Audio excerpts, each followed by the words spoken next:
मौका मिल जाए तब भगवान का नाम लो। रात्रि को सोने के समय पर पलंग पर पड़े हो, उस समय पर 5 बार श्री शिवाय नमस्तुभ्यम बोलो। सवेरे उठो तो श्री शिवाय नमस्तुभ्यम बोलो। उसके बोलने का फल क्या होता है ये शिव महापुराण में लिखा। भगवान शंकर महादेव कहलाते हैं। एक बार लक्ष्मी जी भगवान विष्णु को देख लेती हैं। भगवान विष्णु तप साधना में डूबे हुए थे। तप साधना में जब नारायण डूबे हुए थे तो लक्ष्मी जी को लगा कि मेरे परमात्मा तो तप साधना में डूबे हुए हैं, मैं कहाँ जाऊं। लक्ष्मी जी भ्रमण करती करती करती करती उस समय पर मृत्यु लोक में चली गई। मृत्यु लोक में जाकर लक्ष्मी जी एक बेलपत्र के वृक्ष के नीचे तप करने के लिए बैठ गई। अब माता लक्ष्मी बेलपत्र के वृक्ष के नीचे तप कर रही। आपको कथा में, नासिक की कथा में एक बात कही थी, कहीं पर जाकर भगवान का भजन करते हो, घर में बैठकर भजन कर रहे हो, दुकान में बैठकर भजन कर रहे हो, तीर्थ में बैठकर भजन कर रहे हो, पंडाल में बैठकर भजन कर रहे हो, सब जगह जहां बैठकर भजन कर रहे हो, तप कर रहे हो, मंत्र जाप कर रहे हो, उसका फल अगर बेलपत्री के वृक्ष के नीचे भूल से भी आपके मुख से एक बार श्री शिवाय नमस्तुभ्यम निकल जाता है, पंचाक्षर मंत्र नमः शिवाय, षडाक्षर मंत्र ओम नमः शिवाय निकल जाता है, तो ये समझ लो कि आप 12 ज्योतिर्लिंग में बैठकर भगवान का भजन कर रहे हैं।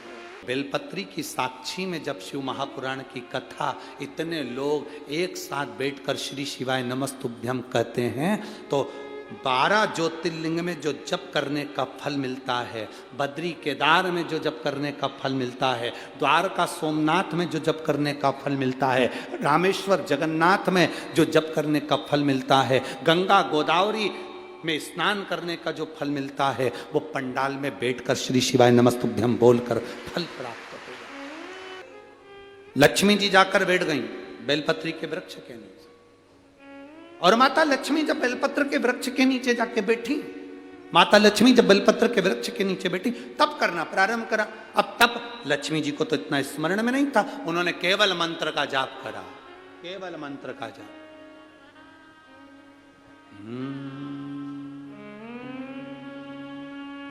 नमः शिवाय ओम नमः शिवाय ओम नमः शिवाय। शास्त्र रीति पहले भी कथा में कहा है, जिन्होंने कथा सुनी होगी उनके स्मरण में होगा, स्त्री नारी जब भी नमः शिवाय का जाप करती है तो वो शुरू में ओम नहीं लगाती, शुरू में क्या बोलती है, नमः शिवाय ओम नमः शिवाय ओम नमः शिवाय। पुरुष जब नमः शिवाय का जाप करता है शुरू में ओम लगाता है, ओम नमः शिवाय ओम नमः शिवाय ओम नमः। यहां से चालू कर कर जब चालू करती है तो शिव सुनता है। और जिन जिन को याद नहीं रहता तो हम उनसे कहते हैं फिर कुछ मत जपो, श्री शिवा नमस्तुभ्यम जप। लक्ष्मी जी ने जाप करना प्रारंभ करा।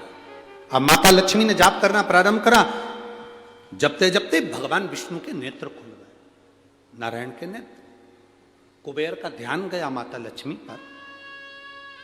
लक्ष्मी जी कहीं मेरा कुबेर का खजाना तो वापिस नहीं लेना चाहती। इस कैलाश की धरा पर जहां तुम बैठ जाओ वहां भगवान का गुणगान करो। क्या लगा कर बैठना, आपको ऐसा महसूस होगा जैसे हम कैलाश पर्वत पर बैठकर तप साधना कर रहे हैं, कथा श्रवण कर रहे हैं। हल्की हल्की सी हवा चलती रहेगी, आनंद लेते रहेंगे, सूर्य देवता आते रहेंगे जाते रहेंगे, तुम्हारा भजन चलता रहेगा, आनंद की अनुभूति होती रहेगी, शिव तत्व की प्राप्ति। लक्ष्मी बैठी, भगवान देवाधिदेव महादेव, कुबेर को लग रहा है ये मेरा सिंहासन ना ले ले, इंद्र को लग रहा है ये मेरा सिंहासन ना ले ले, देवताओं को लग रहा है लक्ष्मी मेरा सिंहासन ना ले ले, पर लक्ष्मी तो तप की मुद्रा में विलीन लगी हुई थी, भगवान का गुणगान कर रही थी। नमः शिवाय। ओम नमः शिवाय। ओम नमः शिवाय। लगी मां बेलपत्री का वृक्ष, उसके नीचे एक माला का मनका भी अगर बेलपत्री के वृक्ष के नीचे खसकता है, तुम्हारे मुख से नाम निकलता है, तो वो उसका फल 1000 गुना ज्यादा हो जाता है। 1000 गुना।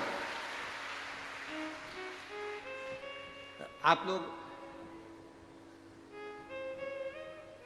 शिव मंदिर में जाते हो ना, तो बेलपत्री जब भगवान को चढ़ाते हो, तो आप अगर श्री शिवाय नमस्तुभ्यम बोलकर चढ़ाते हो, विद्वान पंडित जी जो आपको अभिषेक कराते हैं, पूजन कराते हैं, तो वो कहते देते हैं बेलपत्री चढ़ा रहे हो, नमः शिवाय बोलकर चढ़ाओ, ओम नमः शिवाय बोलकर चढ़ाओ, श्री शिवाय नमस्तुभ्यम बोलकर चढ़ाओ। जब आप एक बेलपत्र का स्पर्श कर कर श्री शिवाय नमस्तुभ्यम कहकर बेलपत्र चढ़ाते हो, बेलपत्र का स्पर्श इस शरीर से रहता है, तो एक बेलपत्र चढ़ाते हो तो 1000 बेलपत्र चढ़ाने का फल तुम्हारे खाते में चला जाता है। एक बेलपत्र मात्र शंकर के नाम का जप कर कर आपने स्पर्श किया, मंत्र बोला, स्पर्श मात्र, शंकर भगवान प्रसन्न हो गए, लक्ष्मी जी के सामने प्रकट हो गए। लक्ष्मी जी मांग लक्ष्मी तुझे क्या चाहिए?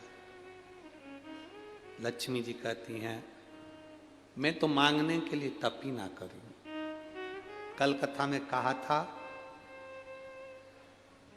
जो मांग कर देते हैं वो देव कहलाते हैं, जो बिना मांगे दे देते हैं वो महादेव कहलाते हैं।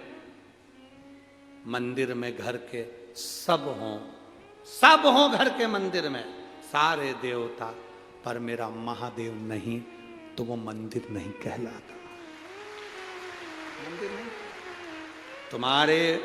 भले तुम हरि विठ्ठल को भजो, भले तुम पांडुरंगा को भजो, श्रीनाथ जी को भजो, चाहे वेंकटेश भगवान को भजो, चाहे तुम दत्त को भजो, चाहे तुम देवी को भजो, चाहे तुम गणेश को भजो, पर तुम्हारे छोटे से शिवालय में, तुम्हारे छोटे से मंदिर में, तुम्हारे घर के छोटे से उस मंदिर में, देवालय में एक छोटा सा शिवलिंग जरूर होना चाहिए। छोटा शिवलिंग जरूर। शिवलिंग ना हो तो नर्मदा का कंकर हो, नर्मदा का कंकर ना हो तो शंकर रूपी कंकर तुम्हारे यहां हो, पर हो जरूर।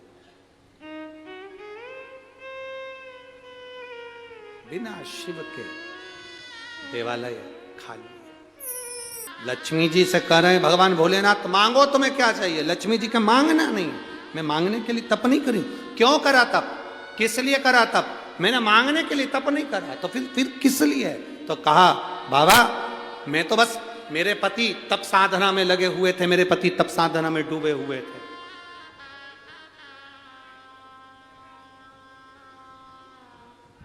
मेरे पति तप साधना में लीन है। मैंने भी सोचा मेरे पति तप साधना कर रहे हैं तो मैं भी तप साधना करूं। शिव जी ने कहा अब तुम आई हो तो कुछ तो मांगो, कुछ तो मांगो। लक्ष्मी जी ने हाथ जोड़कर कहा आप मुझे देना चाहते हैं तो इतना दे दीजिए कि मैं आपके इस बेलपत्र के वृक्ष के नीचे आपकी जिंदगी भर आराधना करती रहूं। ये वर मुझे दे, जिंदगी भर। शिव ने तथास्तु कह दी।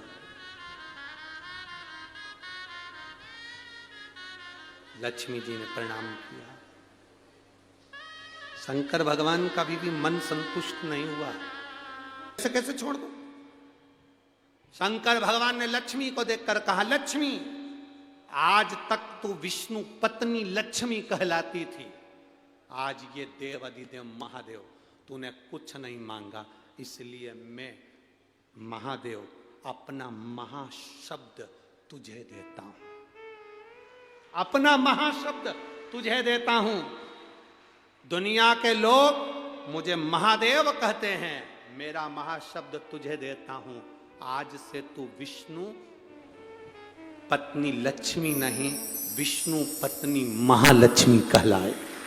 महालक्ष्मी। सुन लक्ष्मी, अपना सोमवार एक ही वार मेरे पास में है, वो सोमवार भी तुझे देता हूं। लक्ष्मी ने कहा, प्रभु आपने सोमवार मुझे दिया है, मैं इस बेलपत्री के वृक्ष के नीचे महादेव आपको वचन देकर जाती हूं, जो सोमवार के दिन शिव मंदिर में भूल से भी एक लोटा जल चढ़ा देगा, मैं महालक्ष्मी कहलाती हूं। लक्ष्मी और महालक्ष्मी में अंतर है।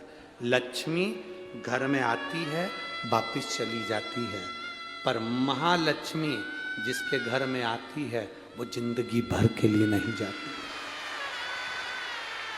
महालक्ष्मी कह रही है, बाबा आपने मुझे सोमवार का दिन दिया, जो सोमवार के दिन शंकर के मंदिर में आकर एक लोटा जल समर्पित करेगा, ये महालक्ष्मी उसके लोटे को खाली नहीं जाने देगी, उसमें स्वयं महालक्ष्मी बैठकर उसके घर तक जाए, उसके घर तक जाए। सारी समस्या का हल एक लोटा जल। बोल बम का नारा है, बाबा एक सारा। आप शिव जी के मंदिर में जल चढ़ाने के लिए जाते हैं, ये अनुभव रखिए, वहां से आप खाली हाथ नहीं आते, महालक्ष्मी आपके साथ आती है। कौन आती है? महालक्ष्मी। महालक्ष्मी आपके साथ है। भय ना खाएं। ये तो बाबा की कृपा से ये कथा बड़े जटाधारी मंदिर पर हो रही है। शिव कृपा, शंकर की उदार,